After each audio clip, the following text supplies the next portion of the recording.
Om Swastiastu. Assalamualaikum warahmatullahi wabarakatuh. Salam sejahtera bagi kita semua, namo buddhaya, salam kebajikan. Sebelumnya perkenalkan nama saya Yuli Sawaldari dengan 3 digit NIM terakhir 176. Di sini kami dari SKDA 7 ingin mempresentasikan student project kami yang berjudul UV Induced Apoptosis. Berikut adalah nama-nama dari SKDA 7. Nah, apa saja yang akan kita bahas mengenai student project ini, yaitu di sini ada pendahuluan, isi, dan kesimpulan yang akan dijelaskan oleh rekan-rekan saya. Berikutnya akan dijelaskan oleh rekan saya. Terima kasih. Permisi, izin masuk. Terima kasih atas waktunya. Perkenalkan, nama saya Niputu Primelita Nyeswari dengan 3 digit NIM terakhir 186. Di sini saya akan menjelaskan tentang latar belakangnya. Setiap hari, matahari memancarkan sinar ultraviolet atau UV yang dapat terpapar pada kulit manusia dan paparan sinar tersebut tidak dapat terukur maupun terlihat oleh mata telanjang. Nah, sinar ultraviolet ini pasti dibutuhkan bagi seluruh makhluk hidup di dunia ini untuk berbagai kepentingan.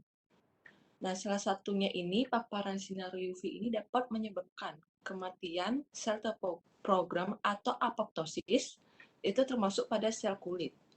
Nah, berdasarkan latar belakang di slide ini, untuk mengetahui lebih lanjut mengenai apoptosis yang diinduksi oleh UV, penulis ingin menelusuri lebih dalam mengenai pengertian UV, efek UV terhadap sel, pengertian apoptosis, hubungan UV dan apoptosis, hingga penanganannya.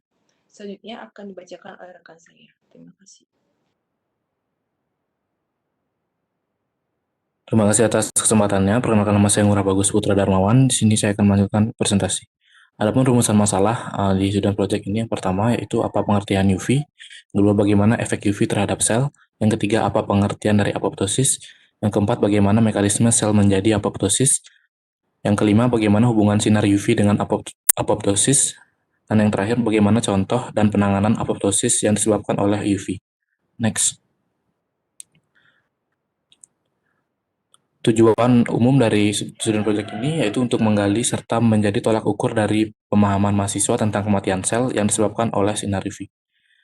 Adapun tujuan khususnya itu yang pertama untuk mengetahui pengertian UV, yang kedua untuk mengetahui efek UV terhadap sel, yang ketiga untuk mengetahui pengertian dari apoptosis, yang keempat untuk mengetahui bagaimana mekanisme sel menjadi apoptosis, yang kelima untuk mengetahui hubungan sinar UV dengan apoptosis, dan yang terakhir untuk mengetahui contoh dan penanganan apoptosis yang disebabkan oleh UV. Adapun manfaat teoritis dari student project ini yaitu mahasiswa Fakultas Kedokteran Universitas Udayana dapat memahami tentang UV-induced apoptosis.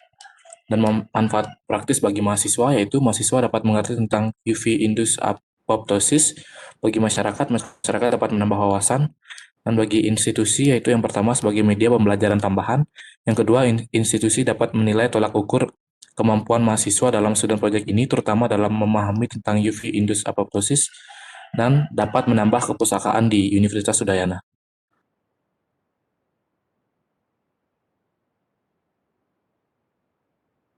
Baik, selanjutnya perkenalkan nama saya Komang Dani Adi Himawan dengan 3 digit yang terakhir 185.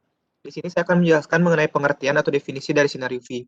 Di mana seperti yang kita tahu, gelombang sinar ultraviolet ini merupakan gelombang yang dihasilkan langsung atau yang dipancarkan langsung oleh sinar matahari, yang dimana memiliki panjang gelombang tertentu dan pastinya memiliki kemampuan yang dapat mengganggu kesehatan tubuh manusia, seperti kerusakan pada sel. Nah, apa sih itu ultraviolet?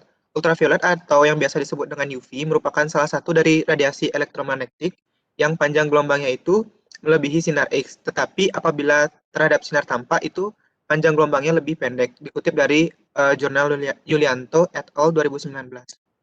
Nah, adapun jenis-jenis dari sinar ultraviolet yang dimana ada 3. Yang pertama itu ada ultraviolet A atau gelombang panjang atau juga bisa disebut dengan black light dengan panjang gelombang 315 nanometer hingga 380 nanometer. Sedangkan yang kedua itu ada UVB, di mana atau bisa disebut dengan gelombang medium atau medium wave dengan panjang gelombang 280 nanometer hingga 315 nanometer. Kemudian yang terakhir ada UVC atau gelombang pendek atau short wave di mana panjang gelombang itu 100 nm hingga 280.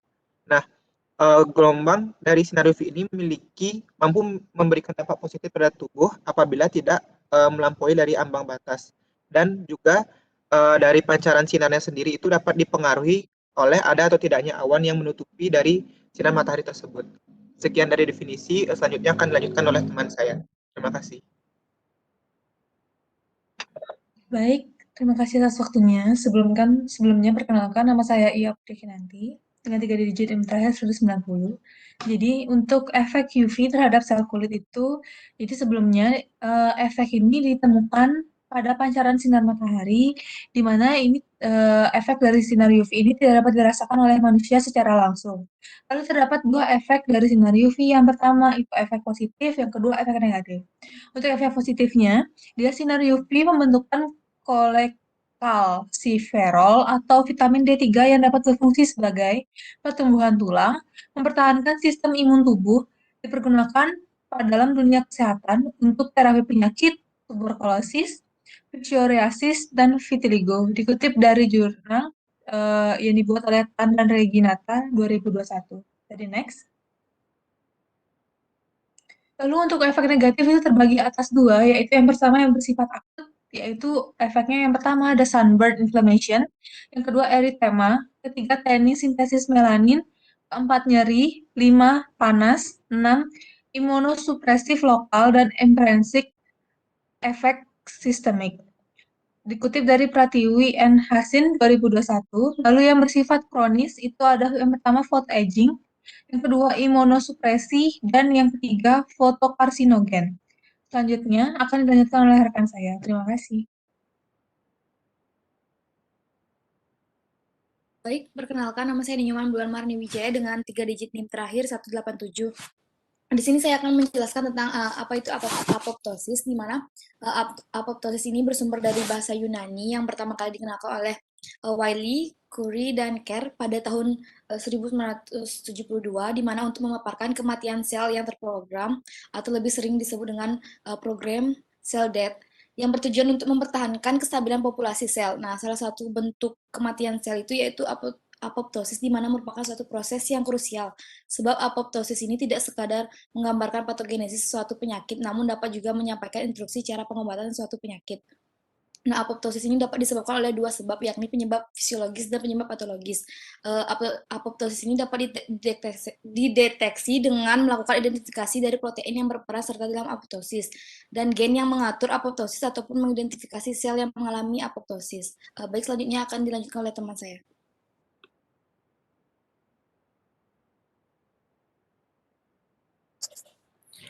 Perkenalkan, nama saya Rivalvin Yulio Tanfanga Kalasalir Putra dengan 3 digit NIM terakhir 188. Jadi di sini saya akan menjelaskan mengenai mekanisme apoptosis. Di apoptosis secara garis besar dibagi menjadi 4 tahap, yaitu pertama adanya sinyal kematian atau penginduksi dari apoptosis itu sendiri yang bersifat fisiologi, biologis, kimia, atau fisik. Yang kedua ada tahap integrasi atau pengaturan. Yang ketiga ada tahap pelaksanaan apoptosis, yakni terjadi perubahan morfologi dan kimia. Dan yang keempat, tahap terakhir adalah tahap fagositosis atau eliminasi oleh makrofag, dendrik atau sel yang berdekatan dengan sel apoptosis. Dan berikutnya akan dilanjutkan oleh teman saya. Baik, saya akan melanjutkan presentasi dari teman saya. Perkenalkan, nama saya Anak Ngudi Baru Jenderal Widiagung dengan 3 digit yang terakhir 175. Jadi di sini saya akan menjelaskan tentang jalur apoptosis. Terdapat dua mekanisme jalur apoptosis, yaitu caspase dependen dan independen. Jadi yang pertama itu caspase dependen. Itu ada dua, yaitu jalur ekstrinsik dan intrinsik. Jadi untuk jalur ekstrinsiknya dimulai dari adanya pelepasan ligan. Caspase inisiator 8 membentuk trimer dengan adaptor protein FADD yang diakibatkan karena ligan yang dilepaskan tersebut berikatan dengan reseptor kematian. Kompleks yang terbentuk antara ligan reseptor dan reseptor kematian FADD disebut DIS atau DISC. Lalu kompleks ini akan menginisiasi pro-caspase 8 yang mengaktifkan caspase eksekutor. Caspase 8 bekerja dengan cara memotong anggota famili BCL2, yaitu BIT, yang akan mengakibatkan terlepaskan molekul pro-apoptotik. Ada DATP, akan terbentuk kompleks antara sitokrom C, APAF1, dan caspase 9 yang disebut apoptosom. Caspase 9 akan mengaktifkan aliran pro-caspase 3. Protein caspase 3 yang aktif memecah berbagai macam substrat, di antaranya enzim perbaikan DNA. Selain itu, peran dari caspase 3 yaitu mengaktifkan caspase lainnya, seperti pro-caspase 6 dan 7. Caspase 6 dan 7 berperan dalam memberikan amplifikasi terhadap kerusakan seluler. Adanya stres seluler meningkatkan ekspresi dari protein P53 yang mengakibatkan terjadinya G1, ARES, atau apoptosis. Ini dikutip dari jurnal oleh Sari tahun 2018. Mungkin selanjutnya akan dilanjutkan oleh teman saya. Baik, perkenalkan nama saya Niputu Nirmala Putri dengan 3 digit NIM terakhir 179. Di sini saya akan melanjutkan yaitu mengenai apoptosis jalur intrinsik dalam jalur caspase dependent, di mana apoptosis jalur intrinsik ini diinduksi oleh growth factor withdrawal, DNA damage, dan juga protein misfolding, di mana apoptosis jalur intrinsik ini berawal dari perlepasan sitokrom C dari intermembran mitokondria, di mana sitokrom C ini berikatan dengan APOP1 membentuk caspase recruitment domain atau CARD, di mana CARD ini bergabung membentuk kompleks apoptosom dan mengikat procaspase 9, kemudian mengaktifasinya menjadi caspase 9 di sitoplasma. Procaspase 3 akan diaktifasi oleh caspase 9 menjadi caspase 3, dan di mana caspase 3 yang bertugas sebagai efektor yang melaksanakan apoptosis. Lalu selanjutnya di sini saya akan menjelaskan mengenai jalur caspase independen. Jalur caspase independen ini diawali dengan adanya peningkatan produksi radikal bebas yang diakibatkan karena sejumlah ligan akan merangsang perubahan potensial membran dari mitokondria. Lalu terjadinya pengeluaran caspase yang dirangsang oleh radikal bebas sehingga menyebabkan apoptosis. Faktor pro-apoptosis yang paling penting dalam jalur ini yaitu apoptosis inducing factor atau AIV yang dilepaskan dari mitokondria. Selain dari apoptosis inducing factor ini, ada juga yang mempengaruhi fungsi protein yang menyebabkan apoptosis, yaitu proses glutationilasi dan juga nitrolisasi yang mengakibatkan beberapa grup tiol. Lalu selanjutnya akan dijelaskan oleh rekan saya. Terima kasih. Baiklah, perkenalkan nama saya Bagus Aniswara dengan 3 digit NIM terakhir 182. Saya akan menjelaskan mengenai hubungan sinar UV dengan apoptosis. Radiasi sinar UV baik secara langsung maupun tidak langsung dapat mengakibatkan kerusakan sel. Paparan sel terhadap radiasi dapat menginduksi apoptosis yang diinisiasi oleh kerusakan DNA atau genotoxic stress dan melibatkan gen penekan tumor TP53. Gen P53 menginduksi apoptosis melalui jalur intrinsik atau yang biasa disebut dengan mitochondrial pathway. Nantinya, gen P53 akan menginduksi dari produksi beberapa anggota pro-apoptosis dari famili BCL2, terutama produksi dari BAX, BAK, dan beberapa protein khusus BH3. Selanjutnya, BAX dan BAK akan mengalami oligomerasi di dalam protein mitokondria, kemudian akan membantu saluran di luar mitokondria dan mengakibatkan kebocoran sitokrom C dari ruang antar membran yang nantinya mengakibatkan aktivasi dari caspase inisiator yang yakni caspase 9. Setelah caspase inisiator membelah dan aktif, maka selanjutnya terjadi program kematian enzimatik atau yang biasa disebut dengan enzymatic death program yang diaktifasi secara cepat oleh caspase eksekusi atau eksekusioner caspase, yakni caspase 3. Selanjutnya akan dijelaskan oleh rekan saya. Baik, selanjutnya saya akan melanjutkan. Sebelumnya perkenalkan, nama saya Kadarat Namilia Sari dengan 3 digit NIM terakhir 180. Jadi saya akan menjelaskan salah satu contoh kejadian apoptosis akibat paparan radiasi UV. Yaitu salah satu contohnya adalah sunburn, di mana sunburn ini sendiri didefinisikan sebagai reaksi inflamasi akut pada kulit terhadap radiasi ultraviolet atau RUV. Nah, gejala utamanya itu diawali dengan eritema atau kemerahan, kemudian diikuti dengan berbagai tahap keparahan proporsional. Lalu kerusakan utama yang terjadi pada sunburn adalah kerusakan pada DNA langsung akibat UVR, sehingga menghasilkan inflamasi dan apoptosis pada sel kulit. Nah, inflamasi yang terjadi karena sunburn ini menyebabkan vasodilatasi pada pembuluh darah kulit dan menyebabkan eritema. Selanjutnya akan dijelaskan oleh teman saya. Terima kasih. Baik, perkenalkan nama saya Karisma Arianti Arifin dan nomor 3 digit terakhir 191. Di sini saya akan mempresentasikan tentang penanganan pada sunburn. Jadi, yang pertama itu mendinginkan kulit dengan mandi dingin selama 10-20 menit, di mana suhu akan mengurangi rasa sakit dan air akan menghentikan iritasi pada kulit. Lalu yang kedua ada obat-obat topikal yang dimana sebagai pencegah iritasi kulit semakin parah. Penggunaan aloe vera biarkan sedikit menempel dan melapisi kulit yang terbakar. Lalu yang ketiga ada menjaga keseimbangan cairan kulit di mana dapat dilakukan dengan cara meminum banyak air. Lalu yang keempat ada mengatasi vesikel perlu diperhatikan ukurannya. Di mana jika sunburn berat, maka saat awal kejadian akan muncul vesikel. Dan yang kelima, menghindari panjanan sinar matahari saat penyembuhan dan mencegah terjadinya keadaan yang lebih buruk. Selanjutnya akan dilanjutkan oleh teman saya. Terima kasih. Baik, perkenalkan nama saya Putri Sinta Dewi Indrastuti dengan 3 digit NIM terakhir adalah 181. Di sini saya akan membacakan bagaimana kesimpulan. Ultraviolet yang atau biasa disebut dengan UV merupakan salah satu dari radiasi elektromagnetik di mana panjang gelombangnya itu melebihi sinar X. UV itu sendiri dibagi menjadi 3 jenis yakni UVA, UVB, dan UVC.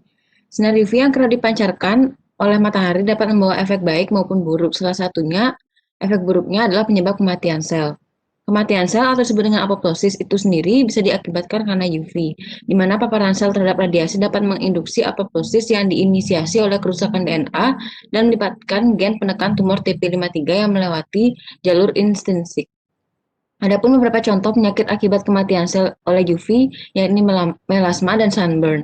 Adapun penanganan yang harus dilakukan yakni seperti pemakaian obat-obat tipikal pada kulit yang terkena efek sinar UV, mendinginkan kulit dengan mandi, menjaga keseimbangan cairan tubuh, juga memakai baju lengan panjang dan tertutup untuk menghindari paparan sinar UV matahari secara langsung. Mungkin selanjutnya akan dijelaskan oleh teman saya.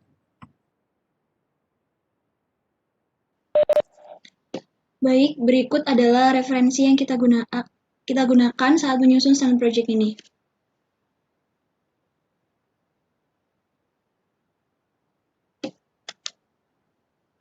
Demikian presentasi Sun Project dari SGDA 7. Kami mohon maaf apabila ada kesalahan disengaja maupun tidak disengaja. Sekian, terima kasih. Om Santi Santi Santi Om. Assalamualaikum warahmatullahi wabarakatuh. Om Namo Buddhaya, salam sejahtera bagi kita semua, dan salam kebajikan.